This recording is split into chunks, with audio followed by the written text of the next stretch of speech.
ఉద్యమకారులారా, ఈ గోష్ఠిలో నేను కూడా పాల్గొనేటువంటి వీలు నాకు ఇంకా దక్కి ఉన్నందుకు నేను ఆనందంగా ఉన్నాను. సాధారణంగా రాగలిగిన సమూహం కాదు, నిప్పు కణికలు మాత్రమే రాగలుగుతాయి. నేను నిప్పు కణికను అనుకోను, కానీ నిప్పు స్వభావాన్ని నిరంతరం గౌరవిస్తూ జీవిస్తున్నటువంటి వారిగా భావిస్తూ మీతో ఒక మాట 2 నిమిషాలు మాత్రమే చెప్తాను. తెలంగాణ వచ్చేసిందా? అప్పుడే 10 ఏళ్ళు అయిపోయిందా? తెలంగాణ ఎంత దూరం పోయింది? తెలంగాణ ప్రభుత్వం కూడా వచ్చిందా? చాలా దూరం పోయిందా? 10 ఏళ్ళు దాటి 2 10 ఏళ్ళలో 2 దశకంలోకి అడుగు పెడుతుందా? ఇంత విశేషంలో కూర్చొని ఉండి తెలంగాణ ఉద్యమకారుల ఆకాంక్షల గురించి ఇంకా ఆలోచించవలసిన పరిస్థితి ఏర్పడింది అంటే అలనాటి భారత స్వాతంత్ర సంగ్రామంలో అసలు సిసలైన యోధులు ఏ రీతిలోనైతే అజ్ఞాతంలో మగ్గిపోయి అదే చీకట్లలో భూమిలో కలిసిపోయారో చరిత్రను ఒక్కసారి మనం ఒక్క క్షణం కోసమైనా ఆలోచన చేసుకోండి. తెలంగాణ వీరగడ్డ అలనాటి హైదరాబాద్ సంస్థానాన్ని భారత గణతంత్ర రాజ్యంలోకి విలీనం చేయడం కోసం చేసినటువంటి మాత్రమైన పోరాటం, సాయుధ పోరాటం, అనేక రూపాల్లో జరిగినటువంటి ఆరాట పోరాటాల మహా ఉద్యమం.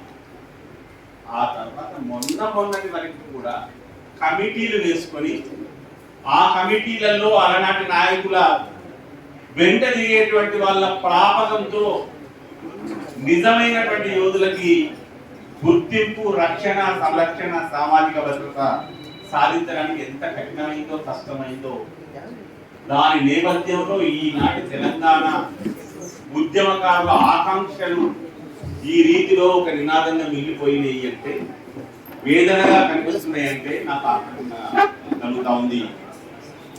మీ క్షేమం కోసం, మీ అందరి క్షేమం కోసం మీలో ఒకటిగా నాదైనటువంటి రీతిలో పోరాటం చేసే సౌభాగ్యం దక్కి తెలంగాణ స్వరూపాన్ని, భౌగోళిక స్వరూపాన్ని దాదాపు దాని నమూనాను నిర్ధారణ చేస్తున్నప్పుడు ఆ పెన్సిళ్ళు, పెన్నులు నా చేతుల మీద సాగినటువంటి చరిత్ర కలిగినటువంటి వారిగా నేను నిజాయితీగా మీకు సూచన చేస్తా ఉన్నాను.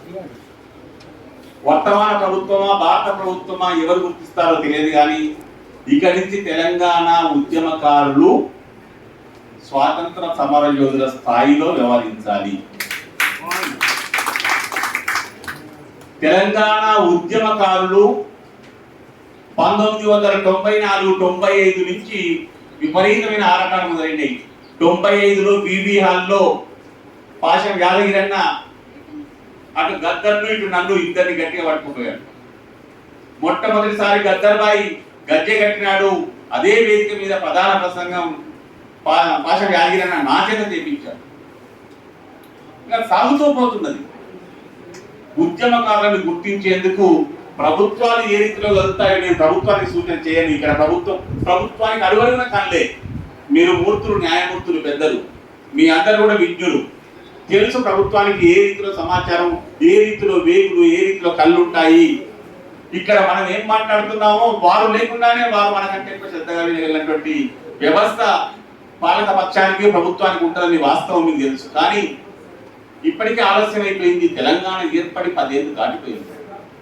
సాధికారికంగా అధికారిక దినోత్సవం జూన్ 2ను జరుపుకోవడం బట్టి 10 ఏళ్ళు దాటుతున్నదంటే మామూలు విషయం కాదు. ఇప్పుడు మీరు దయచేసి తేరుకోండి. మీ అందరూ మీరుగా స్వతంత్రంగా సోదరా విఠల్ ఒక వ్యవస్థని, చిన్న కమిటీని నిర్ధారణ చేసుకొని ప్రతి జిల్లాలో, ప్రతి మండలంలో నికరమైన త్యాగాలు, నికరమైనటువంటి ఉద్యమకారులు మీదైన రీతిలో గణన చేయండి, నమోదు చేయండి, కాల వ్యవధి పెట్టండి. 15 రోజుల, 45 రోజుల, 3 నెలల సమయం నిర్ధారణ చేసి ఆ లోపుగా ఎవరైనా వర్తమానాలు అందించడానికి, సమాచారం పంపించడానికి, దానిని మీరు తిరిగి పునః పరిశీలన చేయడానికి వ్యవస్థను చేసి కనీసం 3 నెలల లోపు మీ వైపు నుంచి అధికారికంగా ఒక ప్రకటన, ఒక నివేదిక పూర్తి స్థాయిలో వాళ్ళ పేర్లతో ఒక జాబితా బయటికి రావాలి అని నేను విన్నపం చేస్తా ఉన్నాను. ఇటువంటి అరాచకం కొనసాగొద్దు. యాదగిరన్న, బిఎస్, ఇక ఈ అరాచకాన్ని మీరు ముగించాలని మీరు నడుపుకట్టండి. ఇది మీ కమిటీ కాదు, ఏ సర్కార్ కమిటీలో మీరెందుకయ్యా? మీ పేరు చూస్తే ఒక్కొక్కడు ఏమేమి పోసుకుంటాడో మాకు తెలుసు. మీకెందుకయ్యా ఇవన్నీ? మీకెందుకు? మీరు యోధులుగానే ఉంటారు, కానీ యోధులకు జరిగిన గౌరవం ఆకాంక్ష కాదు, ఇది ఆక్రందన. ఈ ఆక్రందన స్థితిలో ఈ దశలో మనం ఉండడానికి వీలు లేదు. దీని తర్వాత స్వాతంత్ర సమరయోధుల స్థాయిలోనే వీరిని గుర్తించాలి అనేటువంటిది జస్టిస్ చంద్రకుమార్ గారు చెప్పినటువంటి రీతిలో ఇంకా కేసులు మిగిలి ఉన్నటువంటి బాధలు ఇప్పటికీ మా దృష్టికి వస్తూనే ఉంటాయి. ఎంతో వేదన కలుగుతూ ఉంటుంది. ఇది మాత్రం ఈ వేదిక నుంచి ఒక ప్రధానమైన డిమాండ్గా దశాబ్ది పూర్తవుతున్న సమయంలో తెలంగాణ ఆకాంక్షతో, తెలంగాణ ఉద్యమ ఆకాంక్షతో, తెలంగాణ భావి భవిష్యత్ తరాల క్షేమం కోసం కదిలినటువంటి ఏ ఆరాటంలో, ఏ పోరాటంలో, ఏ రకమైనటువంటి పోలీసు కేసు ఎటువంటి స్థాయిలో జరిగినా దానిని పరిశీలించి తక్షణమే దానిని ఉపసంహరించుకునేటువంటి చర్యలు సాధికారికంగా ఇప్పుడున్నటువంటి వర్తమాన తెలంగాణ ప్రభుత్వం ప్రకటించాలి అనేటువంటి ప్రాథమికమైనటువంటి డిమాండ్ ని మనం ఈ వేదిక నుంచి వ్యాపింపజేయాలి. అది ప్రభుత్వం కళ్ళకు చెవులకు కూడా అందేటువంటి రీతిలో సాగాలి. దాంతో పాటు మీ యోగక్షేమానికి నేను కట్టుబడి ఉండేటువంటి వాడిని. ఆవేదన చెందకండి. గుడిలోకి వెళ్ళే కంటే ముందు విగ్రహం అందరం తయారు చేస్తాం. ఒకడు ముక్కు చెప్తాడు, ఒకడు కాళ్ళు చెప్తాడు, ఒకడు నడుము చెప్తాడు, ఒకడు చేతి కంకణం చెప్తాడు, ఇంకోడు కిరీటం చెప్తాడు. ఎన్నో జరుగుతాయి. గృహపు యొక్క ప్రధాన ద్వారం యొక్క ఆ పీఠం వద్దకు వెళ్ళే కంటే ముందు మీకు బట్టలు వేసుకున్నారు, కొంచెం పక్క జరగండి అనేటువంటి మాట మొదలు. దాని తర్వాత లోబడి పోయిన తర్వాత